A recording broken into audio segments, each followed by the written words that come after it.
Хелсиншкиот комитет за човекови права денеска излезе со посебен извештај за идентификувани сторители и можни кривични дела сторени за време на насилствата во собранието на 27 април.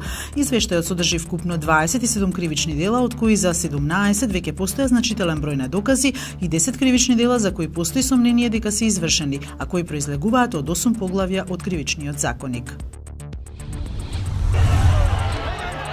2 години од протестот пред владата, кога илјадници граѓани побараа нејзина оставка, откако опозицијската СДСМ ја објави бомбата со детали за тоа како власта планирала да го скрие убиството на Мартин Нешковски од 6 јуни 2011.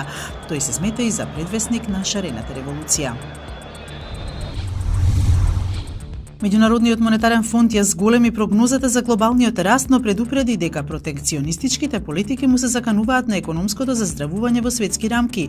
Прогнозата на ММФ за растот на економијата во Македонија, според економистите, не ќе може да се оствари доколку продолжи политичката криза во земјата, објави Радио Слободна Европа на македонски јазик.